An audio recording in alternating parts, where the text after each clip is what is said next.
All right. Hello again, everyone.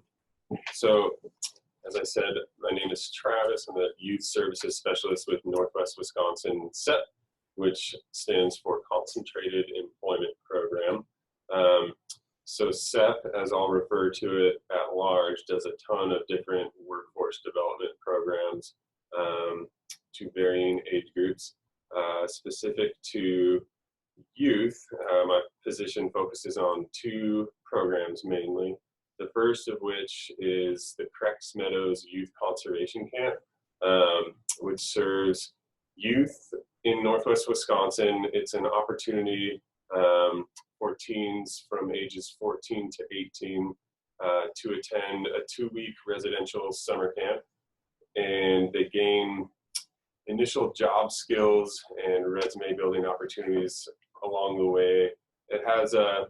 It uses conservation work to accomplish this. So what that looks like is the youth actually work a regular 40-hour work week for the duration of their camp session, and they partner on projects with the local DNR down in Grantsburg at Creeks Meadows State Wildlife Area. So they have that, and in addition, they'll have opportunities to tour local tech schools such as WITC. I think they've gone to UW Park Falls in the past. They've also visited with other local regional employers that aren't specific to the conservation piece of it, but do help kind of expand their awareness of what career opportunities might be available to them in their area. And then they also get to do a whole slew of more environmental education, outdoor recreation activities in the evenings and during the weekend that falls in the middle of their camp session. So each year, Creeks Meadows Camp services about 80 youth from Northwest Wisconsin, which averages out to be about 20 youth per session. And they generally come to us from the schools and our points of contact there, which really vary, but the majority of youth that attend Creeks Meadows are either deemed at risk by the schools, have an IEP, or are facing some sort of disability or disadvantage. Many come through DVR or are enrolled in DVR, and so it's not specific to that population, but that population is the majority of youth that attend Creeks. And so throughout camp, they're supported by 4 counselor crew leaders, and then all of the various project partners from the DNR, for example. It's also common for them to complete their work projects with other local organizations, such as the local chapter of Habitat for Humanity. And then, as I mentioned in my introduction, they'll also be supported by myself and my counterpart, Sarah, from the Superior Office throughout the season. There is a general tuition for Creeks Camp, but again, the majority of our youth that attend are able to get the cost of tuition covered, and so they attend for free. And since this is a work experience for them, they also earn a minimum hourly wage throughout their time working on the projects, which I think totals to be about like 67.5 hours over the 2 weeks.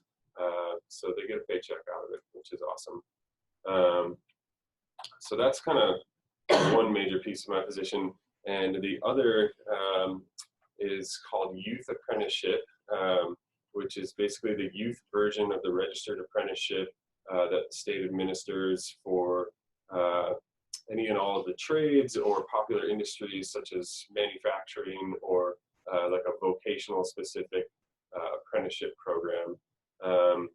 And so this program is currently going on in a few of the schools in our area of Northwest Wisconsin. We're hoping to open it up to a lot more.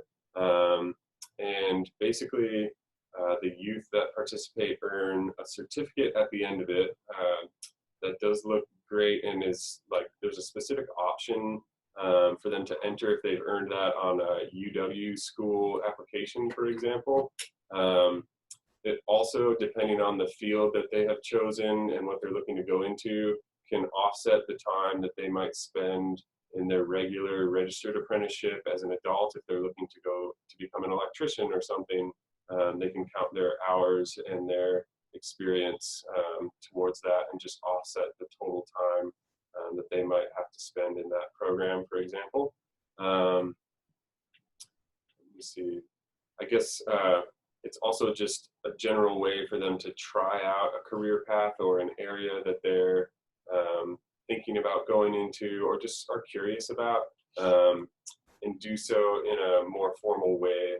And so they have a combination of support and guidance through the local coordinators, which would be myself, and then their coordinator at their school, and then their employer. And so they, in addition to their work experience, they are required to enroll in classes that would be relevant to their chosen field. And then there's a checklist and some documentation along the way that the schools and the employers will fill out. So they just come out with this very formal, documented level of experience, and they're supported the whole way through. And for what it's worth, for anybody who works with the schools, they are able to get funding to do with what they choose for each student that they successfully place in the